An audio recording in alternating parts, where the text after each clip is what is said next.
ancient human ancestor Lucy was not alone. She lived alongside at least four other proto-human species. This is what emerging research suggests. Lucy lived in a wide range of habitats from northern Ethiopia to northern Kenya. Researchers now believe she was not the only Australopithecine species there. About 3.2 million years ago, our ancestor Lucy roamed what is now Ethiopia. The discovery of her fossil skeleton 50 years ago transformed our understanding of human evolution, but it turns out her species, Australopithecus afarensis, was not alone. In fact, as many as four other kinds of proto-humans roamed the continent during Lucy's time. But who were Lucy's neighbors, and did they ever interact with her kind?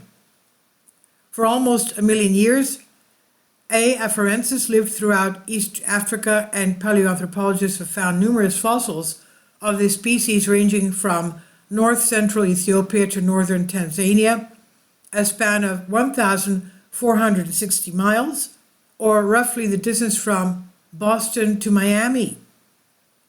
It was a highly successful species that was comfortable in lots of different habitats. Donald Johnson, paleoanthropologist at Arizona State University, who along with his graduate student Tom Gray, discovered Lucy's fossils in 1974 Total Life Science.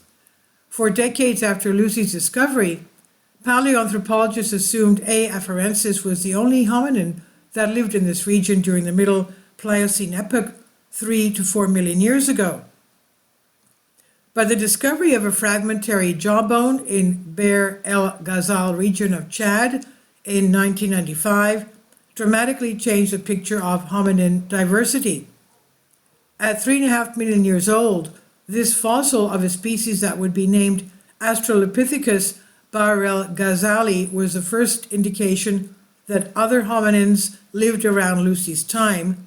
Johannes Haile Selassie, director of Arizona State University Institute of Human Origins, and colleagues wrote in a study published in the journal PNAS in 2016.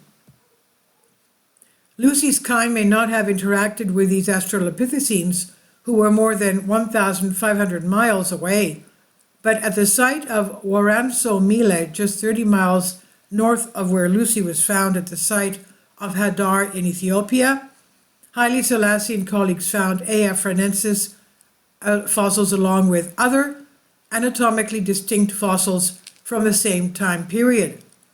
These fossils belong to new Australopithecine species, Australopithecus diaremida, which was dated between 3.5 to 3.3 million years ago.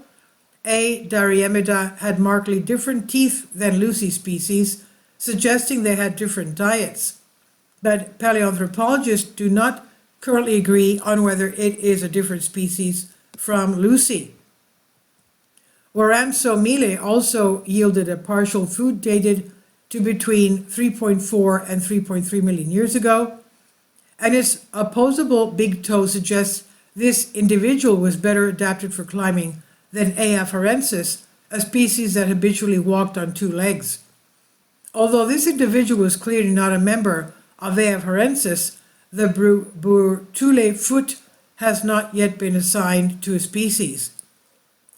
And at the Lomekwi site, at the bank of Lake Turkana in Kenya, Meev Leakey, director of Pleistocene research at the Turkana Basin Institute in Kenya, and colleagues discovered another Middle Pliocene hominin. The researchers named it Kenyanthropus platyopus, Greek for flat face, dated between 3.3 million and 3.2 million years ago.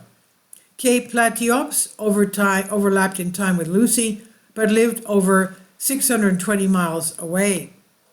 K. platyops' brain was similar to that of A. afarensis, and the species lived in a grassy lake edge environment, much like Lucy did.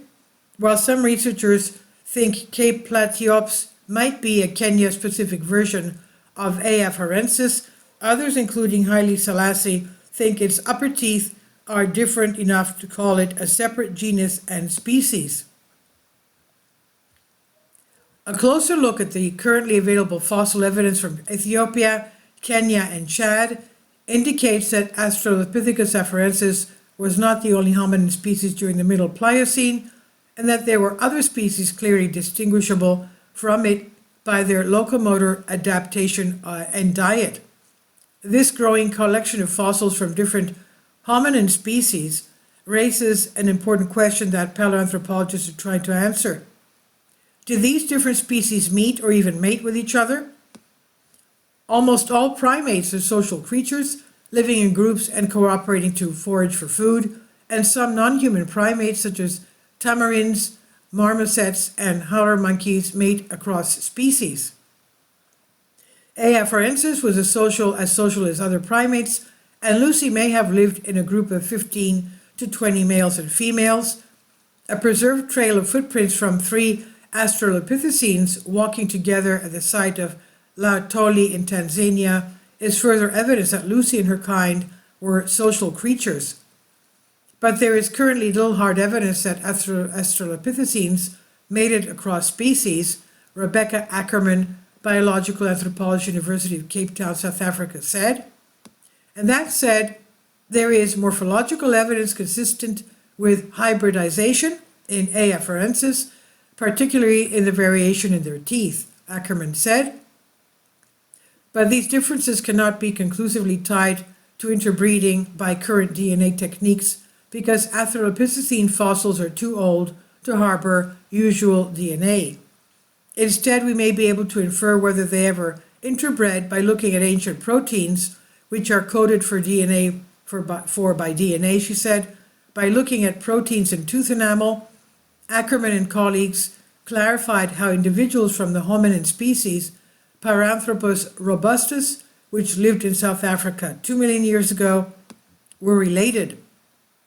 Despite the vast number of Australopithecus afarensis fossils discovered over the past half-century, paleoanthropologists still have a lot of work ahead of them to fully understand where the world Lucy inhabited, how these hominins were related to one another, how they interacted, how they filled niches on the landscape, and the degree of interbreeding that may have happened are open and important questions. Jeremy De Silva, biological anthropologist at Dartmouth College Total Life Science. This is from Christina Kilgrove on Life Science. Please leave your comments and thank you for your support. Support my Patreon account. The daily posts are 5 videos daily and they are totally different from what I have on my YouTube channel. Thank you so much for your support and that you find all my content so interesting. You'll find the Patreon account details in the description box below.